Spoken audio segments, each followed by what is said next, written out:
Muy buenas tardes a todos. Bienvenidos al seminario online Nuevos tratamientos en el linfoma folicular.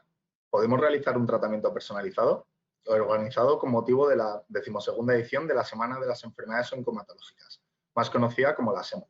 Mi nombre es Víctor Romero y voy a ser el encargado de moderar esta sesión. Este seminario se encuentra enmarcado dentro de la campaña Es la hora de estar informados, con la que desde AEAL, Asociación Española de Afectados por Linfoma, Mieloma y Leucemia, queremos resolver las dudas de pacientes y familiares para que puedan afrontar el proceso de una forma mucho más consciente y segura. Para ello, contamos en esta jornada con la presencia del doctor Raúl Córdoba Mascuñano, coordinador de la unidad de linfomas en el Servicio de Hematología del Hospital Universitario Fundación Jiménez Díaz. Muy buenas tardes, doctor. Muy buenas tardes. Recuerden que al finalizar la ponencia, tendremos una ronda de preguntas. Les recordamos que pueden realizar sus preguntas durante todo el seminario a través de la aplicación en el apartado preguntas que les aparece. Y sin más dilación, le doy paso al doctor Raúl Córdoba para que nos haga su exposición. Muchas gracias por la presentación. Bueno, para mí siempre es un honor y un placer colaborar como bien has dicho, en la formación que tenemos que darle a nuestros pacientes, porque la medicina ha cambiado y la medicina ya no es una medicina paternalista en la cual tenemos que decir al paciente lo que tiene que hacer. El paciente tiene que ayudarnos en sus cuidados y nos tiene que ayudar a la hora de tomar las decisiones de su mejor tratamiento. Y qué mejor que hacerlo que individualizarlo. Gracias a los avances que tenemos en la medicina y concretamente en la hematología, pues vemos cómo podemos individualizar al máximo los tratamientos, no solo en base a las características de la enfermedad, sino también debido al estudio y al análisis de las características del paciente que tiene esa enfermedad. Y nos vamos a centrar en el linfoma folicular. Los hematólogos estamos especializados en el tratamiento de los tumores de los tejidos hematopoyéticos y de los tejidos linfoides. Y estos tumores de los tejidos linfoides es lo que se conoce clásicamente como linfomas. Y esto hace que nos tengamos que especializar en este campo, porque a la hora de hacer un diagnóstico tenemos que cumplir una serie de criterios que nos va a determinar la Organización Mundial de la Salud, que ahora tan en boca está de todos con el tema del COVID. Todas las recomendaciones que nos hace la OMS, pues también tenemos recomendaciones de cómo clasificar a los pacientes para que tanto en España como en Estados Unidos o en China todos diagnostiquemos a los pacientes de la misma manera y tengamos unos criterios homogéneos. Y fijaos cómo dentro de todos los linfomas pues tenemos a día de hoy reconocidos más de 80 subtipos diferentes de linfomas. Este es parte de los linfomas no Hodgkin de células B, en las cuales nos podemos encontrar en el punto 17 el linfoma folicular, pero como veis hay muchísimos más. Y si atendemos a la frecuencia, pues fijaos cómo el linfoma folicular en la barra de la derecha está situado en segundo lugar. Es el segundo linfoma más frecuente en los países occidentales, en Europa y en Estados Unidos. Por lo tanto, no es un linfoma raro, es un linfoma que solemos diagnosticar frecuentemente en los hospitales. El diagnóstico del linfoma folicular va a ser relativamente sencillo para los patólogos. Y cuando tenemos un diagnóstico de linfoma folicular, algo muy importante que tenemos que tener en el diagnóstico es el grado, es decir, la cantidad de células pequeñas y de células grandes que nos vamos a encontrar, que es lo que nos va a decir lo rápido que se van a dividir esas células o no. Entonces nos podemos encontrar un paciente con linfoma folicular grado 1, en la cual solo nos vamos a encontrar células pequeñitas, que son esos puntitos de color azul que tenemos. Grado 2, en los cuales nos vamos a encontrar una mezcla de células pequeñitas, que son las más oscuras, y las células grandes, que son las más claras, y el grado 3, que es cuando lo vamos a encontrar sobre todo esas células más grandes con el puntito en el centro. Y es importante que lo sepamos de cara a la monitorización de la enfermedad. Y una vez que tenemos el diagnóstico, algo que tenemos que establecer es el índice pronóstico. Cada linfoma tiene uno distinto y aquí lo que tenemos que ver es el índice pronóstico del linfoma folicular. Y lo que tenemos que hacer en todos los pacientes pues es, si miráis a la izquierda de la diapositiva, el número de áreas ganglionares que tiene afecto el paciente, si hay un marcador como el LDH que esté elevada, si tiene más de 60 años, si tiene una enfermedad avanzada, que eso lo vemos con los estadios, el estadio 3 y 4, o si el paciente tiene anemia, que es una hemoglobina por debajo de 12. Todo esto vamos a darle puntuación y en función de los puntos que tenga, así vamos a ver cuál va a ser su pronóstico. Y a día de hoy todo esto nos va a dar información de cómo está el paciente en este momento y cómo va a evolucionar en el futuro, pero a día de hoy no estamos individualizando la terapia en base a todos estos criterios, pero es una información que sí debemos de tener antes de comenzar el tratamiento. Cuando nos encontramos con un paciente con linfoma folicular, algo muy importante que tenemos que hacer es ver si la enfermedad está localizada, que son los estadios 1 y 2, y esos pacientes, en la mayoría de los casos, podemos dar un tratamiento con intención curativa, como puede ser la radioterapia. Y en los casos de los estadios 3 y 4, que son los estadios avanzados, nos vamos a clasificar a los pacientes y los vamos a tratar en función de los diferentes grupos de edad, básicamente por la tolerancia que van a tener a los tratamientos. No porque a los pacientes mayores se les trate con unos tratamientos peores, sino que tenemos que adaptar el tratamiento a los años que tiene para que nos lo tolere bien. Y como veis, si el paciente tiene buen estado general y el paciente tiene síntomas, lo que tenemos que hacer es realizar un abordaje con inmunoquimioterapia, que son los esquemas que tenemos a día de hoy en nuestra práctica clínica. ¿Cómo vamos a individualizar los tratamientos? ¿Cómo vamos a hacer el tratamiento de primera línea? Pues primero saber cuál es el mejor tratamiento, porque tenemos varios para elegir. Porque tenemos la inmunoquimioterapia tradicional, que es el R-CHOP, pero también tenemos otro esquema, como es la bendamustina, que ha venido a revolucionar el tratamiento de los pacientes con linfoma folicular. Y aquí tenemos los dos ensayos clínicos que nos avalan los resultados de estos dos esquemas. De manera que vamos a elegir uno u otro en función de las características del paciente.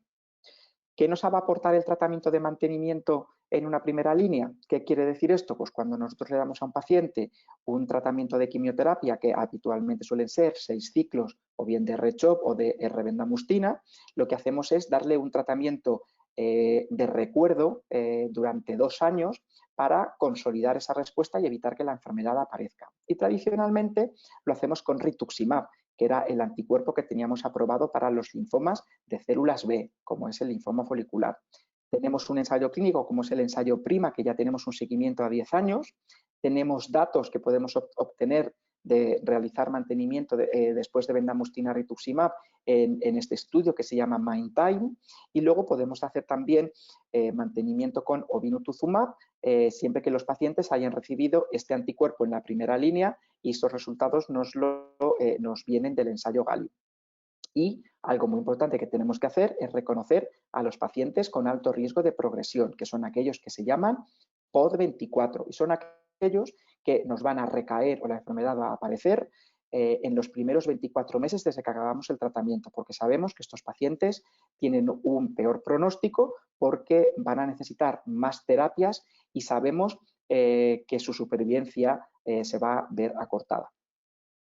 Con respecto al tratamiento de primera línea, aquí en este estudio lo que nos hace es comparar 3 esquemas de tratamiento convencionales que utilizamos en los años 90 y los 2000, como es el rituximab con OCVP o con CHOP o con fludarabina mitosantrone. Y lo que vemos es que aquellos pacientes que reciben en la curva azul el RCVP, pues la curva está por debajo, es decir, su supervivencia es peor. Y en cambio aquellos con la línea amarilla o la gris son muy similares y vemos que tienen los mismos resultados. Luego, los dos esquemas son útiles para tratar a los pacientes en primera línea mejor que el RCVP.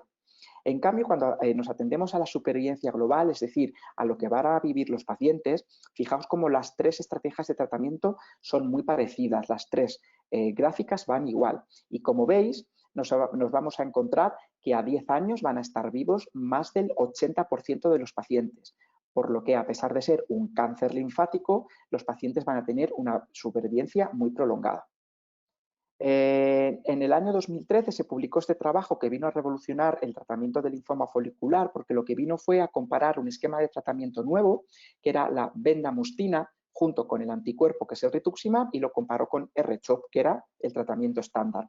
Y como veis, en la curva de la derecha, vemos como la curva roja, que es la de bendamustina, está por encima de R-CHOP.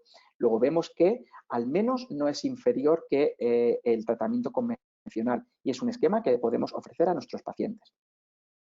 En cuanto al tratamiento de mantenimiento, podemos hacer rituximab después de un tratamiento de inducción con los esquemas que les he presentado anteriormente, el R-CHOP, el RCVP o los esquemas basados en fludarabina, y lo que vemos es que si a los pacientes les damos 2 años de rituximab de mantenimiento, que es una dosis cada 2 meses, vemos que la progresión de la enfermedad a los 10 años claramente es inferior, y vemos que la mitad de los pacientes, el 51%, están libres de progresión a 10 años.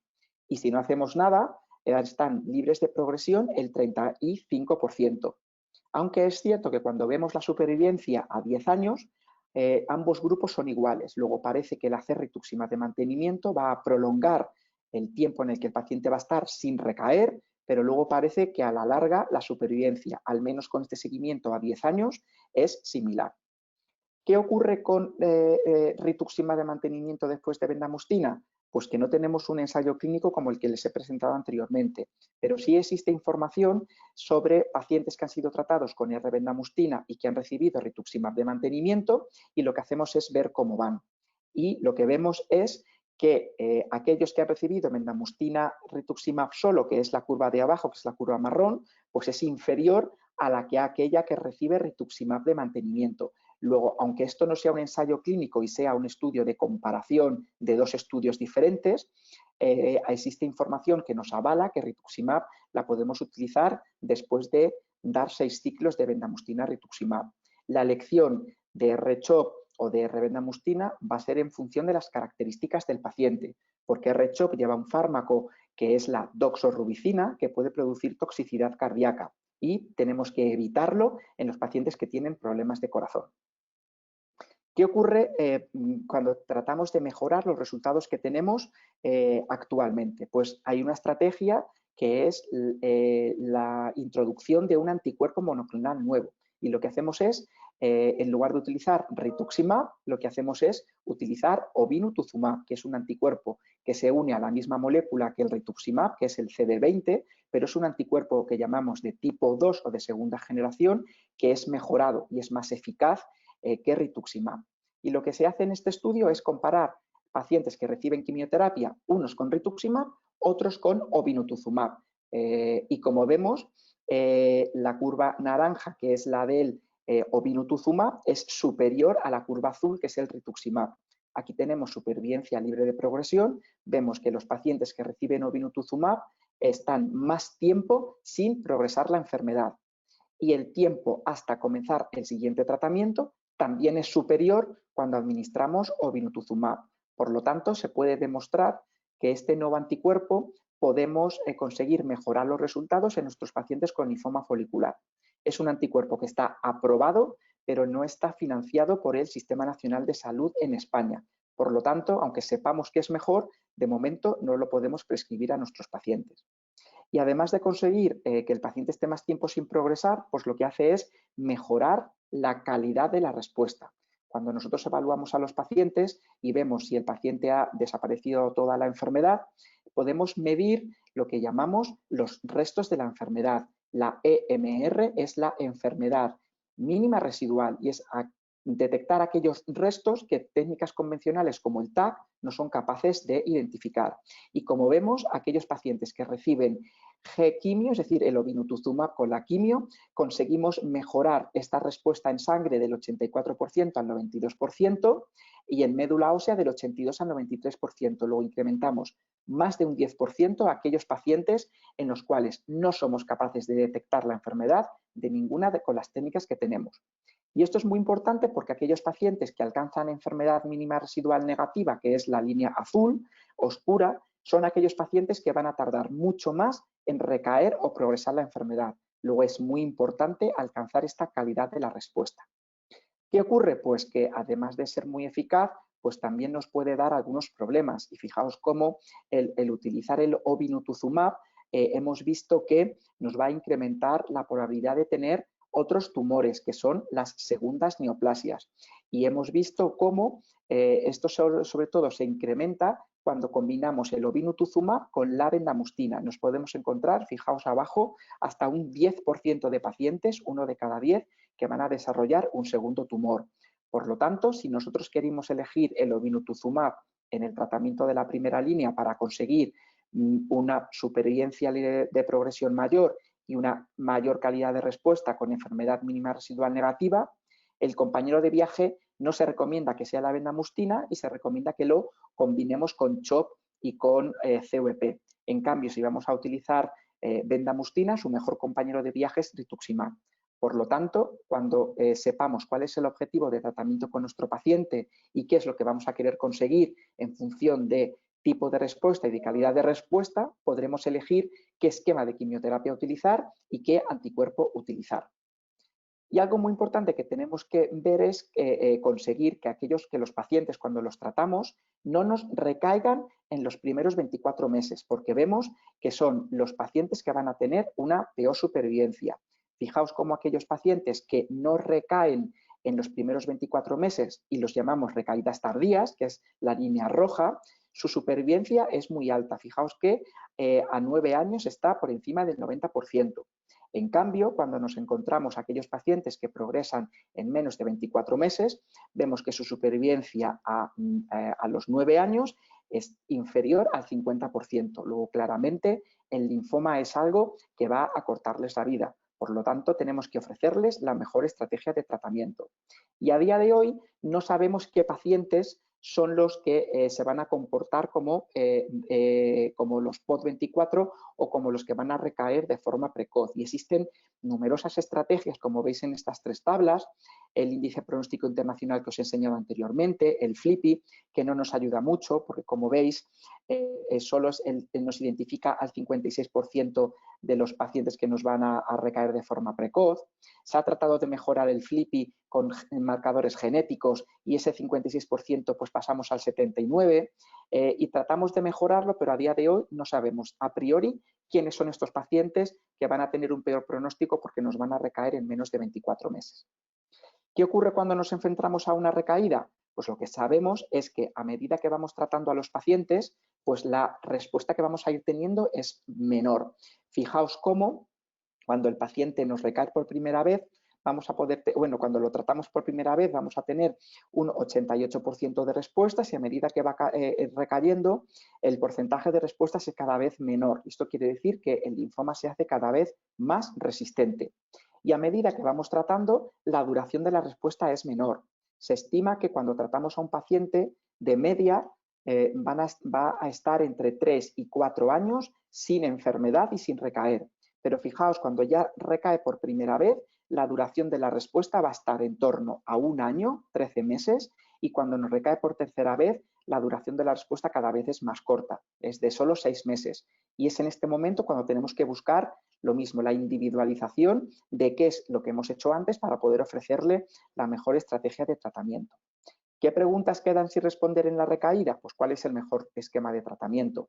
Y a día de hoy podemos tener un esquema como es el utilizar el obinutuzumab, este anticuerpo nuevo, en los pacientes que no lo han recibido anteriormente. Y como os he contado, en España no está financiado, luego no lo podemos prescribir y en la recaída sería una opción. ¿Tiene algún papel el trasplante de progenitores hematopoyéticos? Pues la respuesta es que sí, sobre todo en este grupo de pacientes que nos recaen de forma precoz, que son estos que llamamos POD24, siempre que el paciente sea joven, y consideramos joven aquellos que tienen menos de 65 o 70 años y que tienen un buen estado general y todos sus órganos le funcionan bien. ¿Hay tratamientos libres de quimioterapia para la recaída? Pues la respuesta es que sí. Y fijaos cómo tenemos un fármaco aprobado, como es el Idelalisib. Tenemos otro fármaco aprobado, pero todavía no comercializado en España, que es lenalidomida. Y son fármacos que vamos a poder utilizar. En cuanto al obinutuzumab, es algo que vamos a poder utilizar en recaída y lo sabemos gracias a este estudio. Y lo que vemos es que aquellos pacientes que reciben el anticuerpo, que es la curva roja, va a tener una supervivencia libre de progresión, es decir, sin recaer, claramente por encima de aquellos pacientes que reciben solo la bendamustina sin tener ningún tipo de anticuerpo. Luego, la combinación de este nuevo monoclonal con la quimioterapia bendamustina nos va a aportar una ventaja en supervivencia libre de progresión. ¿Qué ocurre con Idelalisib? Idelalisib es un fármaco libre de quimioterapia que ha demostrado que va a tener respuestas en pacientes que ha fallado la quimioterapia y que consideramos dobles refractarios, es decir, refractario tanto a la quimioterapia como refractario a rituximab, es decir, pacientes de alto riesgo. Y aquí tenemos este ensayo clínico que lo que hace es, vemos la curva azul, que es la de Idelalisib, como vemos que tenemos un grupo de pacientes que responde, si bien tenemos una duración de la respuesta alrededor de 11 meses, aunque la actualización de este estudio nos dice que se puede prolongar hasta los 14, 16 meses, es decir, entre año y medio. Y este estudio lo que hace es compararlo con la duración de la respuesta de la terapia que el paciente había recibido previamente y vemos que claramente es superior. Es decir, con idelalisib podemos tratar a algunos pacientes y podemos conseguir con un esquema libre de quimioterapia dar al menos de media 12 meses sin que el paciente nos recaiga. El siguiente esquema libre de quimioterapia que tenemos es la lenalidomida, que como os he comentado tiene la aprobación, pero todavía no en España, luego no la podemos recetar. Y fijaos que en este estudio lo que hace es compararnos este esquema libre de quimioterapia, que es el rituximab, que es el anticuerpo, junto con este fármaco que se llama lenalidomida, y claramente es superior al utilizar el anticuerpo solo, que es rituximab. Y aquí vamos a poder dar nuevamente, fijaos, como en aquellos pacientes que tienen la combinación, vamos a dar una duración de la respuesta de 3 años, por lo que se va a posicionar como un esquema tremendamente interesante para los pacientes en recaída cuando podamos utilizarlo en España. Y estas son las diferentes estrategias de tratamiento que tenemos a día de hoy y vamos a elegir una u otra en función tanto de las características del linfoma como del tratamiento que le hemos dado en la primera línea y en las siguientes recaídas, el tiempo que ha estado libre de enfermedad y libre de recaída y cómo son las características del paciente, su edad y sus otras enfermedades. Con estos 4 pilares lo que vamos a hacer va a ser elegir cuál es la mejor siguiente estrategia de tratamiento, siempre pensando en que tenemos que cumplir con cada uno de estos 4 pilares que os he comentado anteriormente. Y esto es lo que hacemos actualmente en las unidades de linfomas, que son unidades multidisciplinares en las cuales nos juntamos todos los especialistas que tratamos a los pacientes con linfoma para que cada uno aporte su punto de vista de qué es lo mejor para cada paciente y podamos ofrecerle un esquema de tratamiento individualizado y personalizado a cada uno de ellos. Y esto es lo que os quería presentar. Muy bien, muchísimas gracias, doctor, por su presentación. Yo creo que, vamos, muy interesante conocernos las últimas técnicas. Y yo creo que en respuesta al título de su ponencia, sí, ¿no? Sí se puede dar un tratamiento personalizado, como ha demostrado. Muy bien, pues. Se Sí. puede, el futuro es dar una medicina personalizada y lo más individualizada posible. Anteriormente solo teníamos en cuenta las características de la enfermedad, pero ahora nos damos cuenta que tenemos que también tener en cuenta las características del paciente que tiene la enfermedad y eso cada vez lo tenemos más en cuenta a la hora de elegir el tratamiento. Y algo también muy importante que he contado al principio es hacer partícipe al paciente. El paciente también tiene que ayudarnos a tomar una decisión en base a qué es lo que quiere hacer. Si quiere hacer un tratamiento más recortado en el tiempo, si quiere hacer un tratamiento oral y continuo, porque eso le puede condicionar sus viajes, su calidad de vida. Y luego también nos vamos a elegir el tratamiento en función del perfil de seguridad del fármaco. Los fármacos no están exentos de efectos secundarios. Luego, si un paciente tiene un problema, pues no le vamos a poner un tratamiento que le empeore ese problema y el paciente tiene que estar informado a la hora de elegir cuál es la mejor estrategia de tratamiento para él. Muy bien, muchas gracias. Sí tenemos una pregunta que nos ha llegado. Nos dicen, ¿hay ensayos de CAR-T cells, de células CAR-T, entiendo, para el linfoma folicular? Pues la respuesta es que sí. Los ensayos con células CAR-T es la gran revolución que tenemos en el tratamiento de los linfomas y en general de todas las neoplasias hematológicas del linfocito B. A día de hoy tenemos aprobado la terapia CAR-T en un tipo específico de linfoma, que es el linfoma difuso de células B grandes y en otros linfomas agresivos, y solo lo tenemos aprobado y disponible para esos pacientes. Pero existen ensayos clínicos en los cuales se está tratando de demostrar la eficacia de estas terapias celulares con células CAR-T en otros linfomas y entre ellos el del linfoma folicular.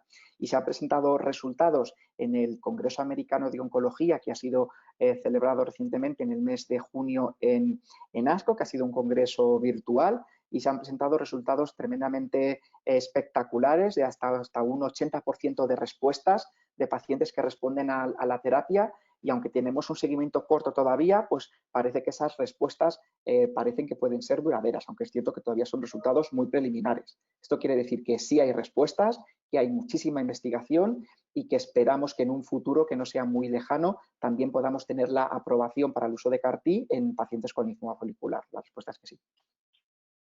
Muy bien, muchas gracias, doctor. Esperamos que le haya contestado, vamos, que la persona haya quedado satisfecha. Y a mí me queda una duda, el tema de la lenalidomida. No o sea, está aprobado, pero no está todavía, no se puede prescribir. ¿Cuánto suelen durar estos procesos de un fármaco que ya hay pruebas científicas de que efectivamente es mejor que el anterior, ¿no? Hasta que llega... Cuando tenemos un tratamiento nuevo, lo primero que tenemos que hacer es demostrar que funciona y que es superior a lo que ya tenemos. Y para eso lo que tenemos que hacer es hacer un ensayo clínico para demostrarlo y compararlo con lo que consideramos el tratamiento estándar.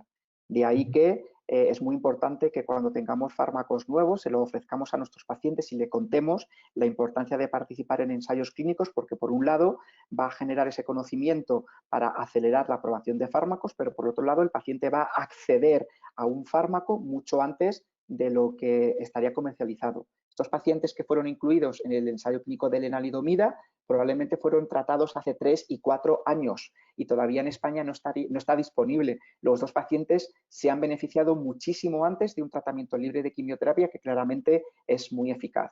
Una vez que demostramos que el tratamiento es eficaz, lo que tenemos que hacer es solicitar su autorización. Bueno, la compañía farmacéutica que lo tiene solicita su autorización de comercialización a las agencias reguladoras. En Europa tenemos una, que es la Agencia Europea del Medicamento, que seguro que han oído hablar en la televisión, que estaba en Londres y por el tema del Brexit se ha trasladado, y España optó a albergar a la Agencia Europea del Medicamento, que finalmente se ha ido a Ámsterdam. Luego son ellos los que dicen si autorizan la comercialización de ese fármaco en Europa.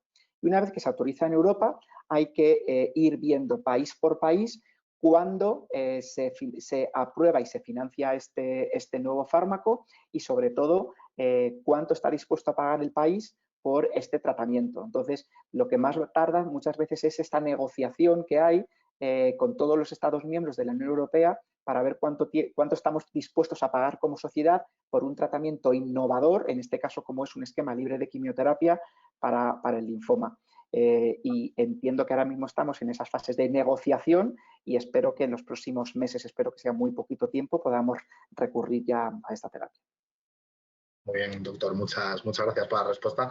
Nos preguntaban si puede saberse cuándo se pueden aprobar estos fármacos que mejoran la duración de la progresión sin enfermedad. Yo creo que queda respondida.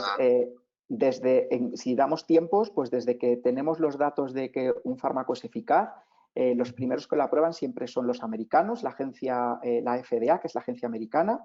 La agencia europea suele tardar 6 meses más que los Estados Unidos, porque siempre suele pedir mucha más información que los americanos. Somos los europeos como mucho más estrictos a la hora de pedir datos para aprobar nuevos fármacos, y desde que se aprueba en Europa se suele tardar de media entre 1 y 3 años más o menos en conseguir esa aprobación en España. Antes de 1 año es muy complicado que se tenga, porque se tiene que empezar a ver cómo se empieza a comercializar en Europa, lo que llamamos resultados de vida real, es decir, los pacientes que se han incluido en los ensayos clínicos pues son unos pacientes que han sido seleccionados. Luego tenemos que ver si cuando los prescribimos los hematólogos en la consulta los resultados son los mismos o no. Entonces, tenemos que ir empezando a recoger esta información e ir informando, en este caso, a la Agencia Europea del Medicamento, y luego cada Estado miembro, en este caso España, pues va viendo si realmente en la vida real, en pacientes no seleccionados, responden igual que los pacientes que se incluyeron en los ensayos clínicos. Y eso lleva su tiempo, mínimo 6 meses. Habitualmente en España, antes de 1 año no se suele aprobar. Muy bien, muchas gracias, doctor, por la respuesta.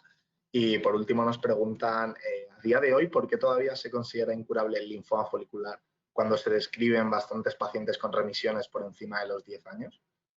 Se considera todavía incurable porque es un linfoma que lo podemos llamar que es un poco traicionero, y eso es debido a que hay muchas células que se pueden quedar dormidas en un ganglio linfático que no son atacadas por los tratamientos que estamos utilizando, porque habitualmente los tratamientos que utilizábamos, ahora digo ámamos porque es posible que todo esto cambie ahora, necesita que la célula esté dividiéndose, que esté activa para que estos fármacos sean eficaces. Si tenemos una célula que se queda dormida y que no la conseguimos eliminar, el linfoma folicular puede tardar hasta 20 y 30 años en que esa célula se despierte. Es como si fuera una espora de un hongo, se queda ahí como aletargada y nunca sabemos con certeza si realmente lo hemos eliminado todo y si se nos ha quedado algo dormido o no. Sabemos que hay pacientes que pueden tener recaídas de linfoma folicular tan tardías como 20 y 30 años, por lo que a día de hoy, con las estrategias que tenemos ahora, no lo podemos asegurar.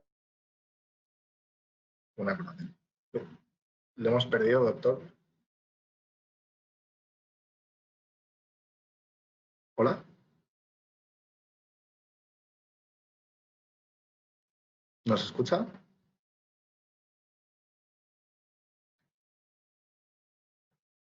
¿Doctor?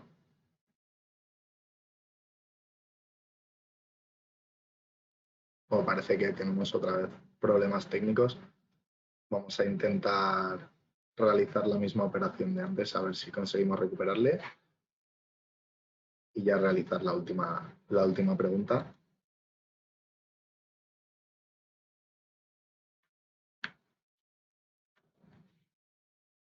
Disculpe.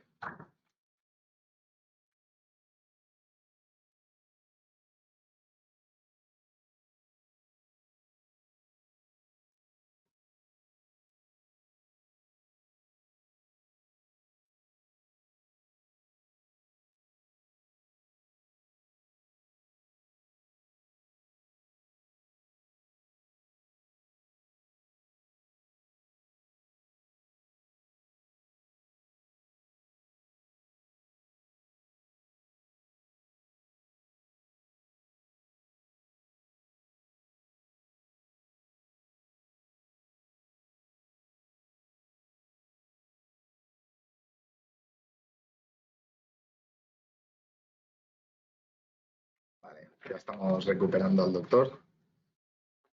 Ya Estoy aquí de vuelta. Perfecto, doctor. Ya le vemos. Sí, continuo. Estaba explicando lo de la remisión total, que todavía las células quedaban muy aletargadas, ¿no? Y que a muchos años vista podía haber una recaída a pesar de que el tratamiento estaba.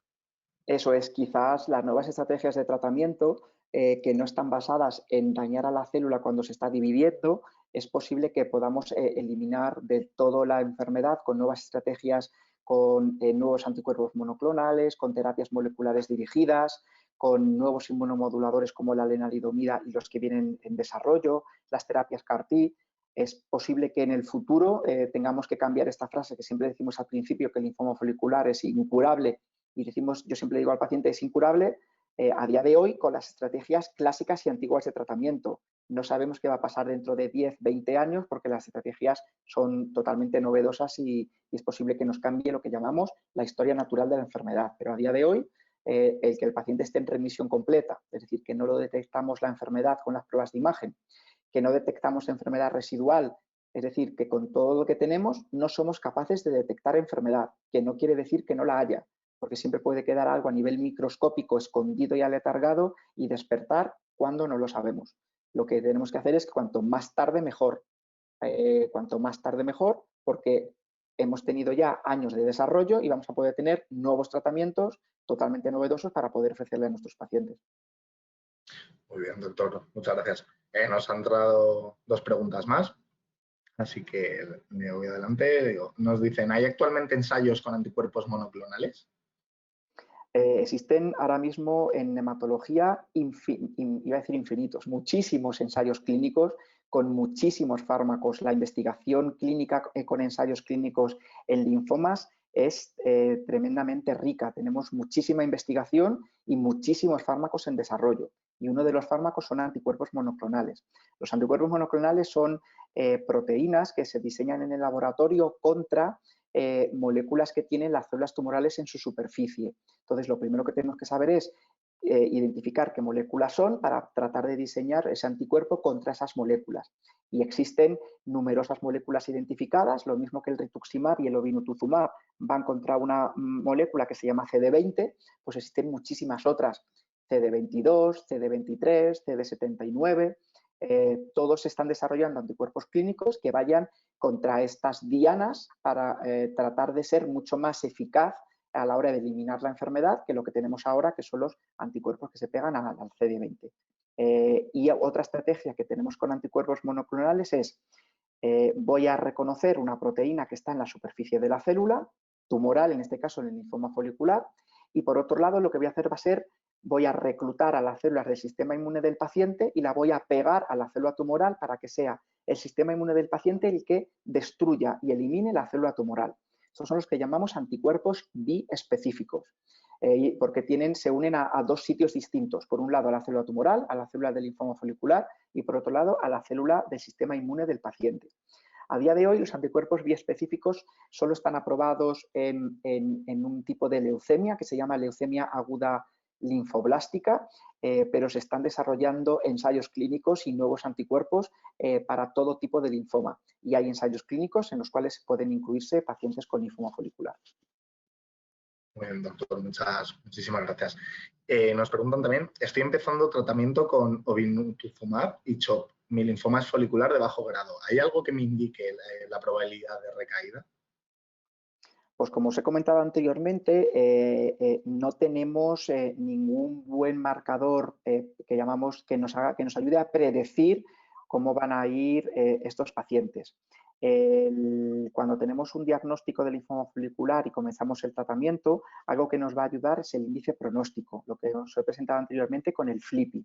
Y el FLIPI sí nos va a dar una estimación del tiempo que el paciente puede estar sin recaer, y la supervivencia media, porque todo esto es estadística, que pueden tener. Es decir, a día de hoy es lo único que nos puede ayudar a decir más o menos lo que va a durar la respuesta de los tratamientos. Lo que es muy importante es que los pacientes, si nos recaen, es que nos recaigan de forma muy tardía, más allá de los 24 meses. Y desafortunadamente no tenemos tampoco ese test que nos ayude. Entonces estamos tratando de combinar este índice pronóstico que se llama FLIPI con marcadores genéticos de algunos genes, que nos puede ayudar como a enmarcar un poco más quién es el paciente de más riesgo. Pero todavía no tenemos un buen test ni ningún índice pronóstico que nos ayude. Entonces, lo importante de esto es de transmitir al paciente que lo que tenemos que conseguir es la mayor calidad de la respuesta, es decir, que cuando acabemos el tratamiento de la inducción con el esquema que elijamos, en el caso de este paciente con obinutuzumab CHOP, es que alcancemos la mayor calidad de la respuesta, es decir, que alcance remisión completa y que no detectemos enfermedad residual. De esa manera sabemos que esos pacientes con esta calidad de respuesta van a tardar muchísimo más en recaer que los que no, pero de antemano no lo podemos saber. Siempre es como en función de los hitos que vamos consiguiendo, de la respuesta que tenemos después de los 6 ciclos y de la calidad de esa respuesta. Y ahí podemos volver a sentarnos con el paciente y poder decirle, de entrada teníamos esta información, ahora tenemos más información y las probabilidades pues van a ser estas. Insisto, son probabilidades, es todo estadística. Muy bien, doctor, muchas gracias. Nos preguntan también, dentro de los efectos del rituximab, ¿la pérdida de capacidad inmunitaria es temporal o es autolimitada, que se corrige una vez finalizado el tratamiento? El efecto es temporal, pero temporal no es recuperación inmediata. Rituximab lo que va a hacer se va a pegar al marcador CD20 que tienen los linfomas B, como es el linfoma folicular, pero también va a eliminar las células B que tienen este marcador y que son normales en nuestro organismo y que son las que nos van a ayudar a producir los anticuerpos para ayudarnos a luchar contra las infecciones. Un efecto secundario que tiene rituximab es lo que llamamos hipogammaglobulinemia. Nos bajan todas las gamma globulinas, que son los anticuerpos, y los podemos medir, estos anticuerpos, en inmunoglobulina IgG, IgA e IgM, y es algo que debemos de monitorizar a nuestros pacientes y cada cierto tiempo hacerle unos controles de inmunoglobulinas para ver cómo están. Con rituximab sabemos que los niveles de inmunoglobulinas van a bajar y a estos pacientes los vamos a considerar pacientes inmunosuprimidos o inmunocomprometidos, y es lo que llamamos inmunodeficiencia secundaria, porque la hemos provocado nosotros con el tratamiento. Y la duración puede ir de unos meses, de 3 a 6 meses hasta varios años. Hay pacientes que pueden tardar entre 2 y 3 años en recuperar sus niveles normales de inmunoglobulinas. Y lo que sí sabemos es que rituximab lo provoca por sí solo, pero si lo combinamos con quimioterapia, este efecto se va a potenciar. Y sabemos que si lo combinamos con CHOP, pues vamos a tener más hipogamma-globulinemia, más descenso de las inmunoglobulinas que si hacemos rituximab solo, pero si lo combinamos con bendamustina, ese descenso es muchísimo mayor aún. Luego sabemos que ese descenso va a ser mayor y su duración va a ser mayor. Y hay pacientes que pueden estar, como os he dicho, hasta 2 y 3 años sin producción de inmunoglobulinas. ¿Eso es peligroso?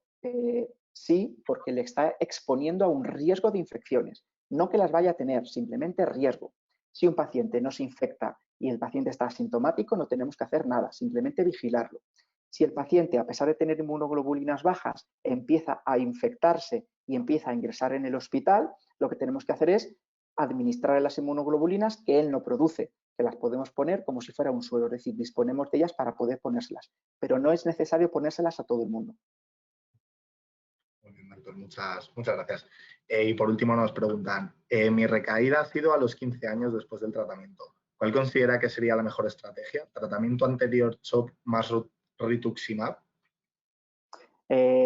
Aunque una recaída tan tardía de los 15 años es, aunque sea una información negativa para el paciente, nosotros lo consideramos una recaída muy tardía y no va a conferir mal pronóstico al paciente. Y en ocasiones muchas veces pensamos que es como si estuviéramos empezando de nuevo y era como si fuera el primer diagnóstico. Entonces es como el primer mensaje, una recaída tan tardía, pues hay que ponerse manos a la obra, pero no hay que preocuparse en exceso.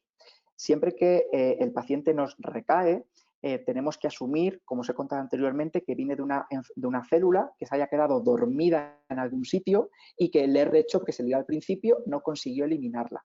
Luego, si no la consiguió eliminar al principio, hace 15 años, ¿por qué la va a eliminar ahora? Luego, no solemos utilizar el mismo esquema de tratamiento que utilizamos en la primera línea. Solemos cambiar, pero por el hecho de que asumimos que esta célula viene de una célula que fue resistente y que no podemos eliminar con el anterior tratamiento. Y otra cosa que tenemos que tener en cuenta con el R-CHOP es que son siglas de diferentes fármacos. Uno de ellos es un fármaco que es doxorubicina, que es un fármaco cardiotóxico y no podemos poner la cantidad del fármaco que nosotros queramos. Hay una dosis máxima de la cual no podemos pasar. Si un paciente ya ha recibido R-CHOP, es muy probable, tenemos que hacer un cálculo de dosis recibida en el pasado, que no podamos volver a utilizar antraciclinas, que es la familia de los fármacos de la doxorubicina, que no la podemos utilizar nunca más, porque vamos a provocar un daño en el corazón, que aunque sea un fármaco muy eficaz, que de hecho le ha durado la respuesta 15 años, le vamos a poder provocar un efecto secundario cardíaco y le vamos a provocar una insuficiencia cardíaca. Luego eso tenemos que individualizar nuevamente el tratamiento. Si recibió R-CHOP al principio y ha recibido un fármaco cardiotóxico, comprobar que su corazón está bien ahora y no utilizar más fármacos cardiotóxicos. Y hay que buscar fármacos que no dañen el corazón. Así que vamos a tener que individualizar su tratamiento en base a lo recibido anteriormente. Pues muy bien, doctor. Muchísimas gracias. Yo creo que, vamos, le habrá quedado a todo el mundo respondida a su pregunta y muy clara. Pues nada, agradecerle hasta aquí el seminario Nuevos tratamientos en linfoma folicular. Ya nos ha dejado claro que sí podemos realizar un tratamiento personalizado.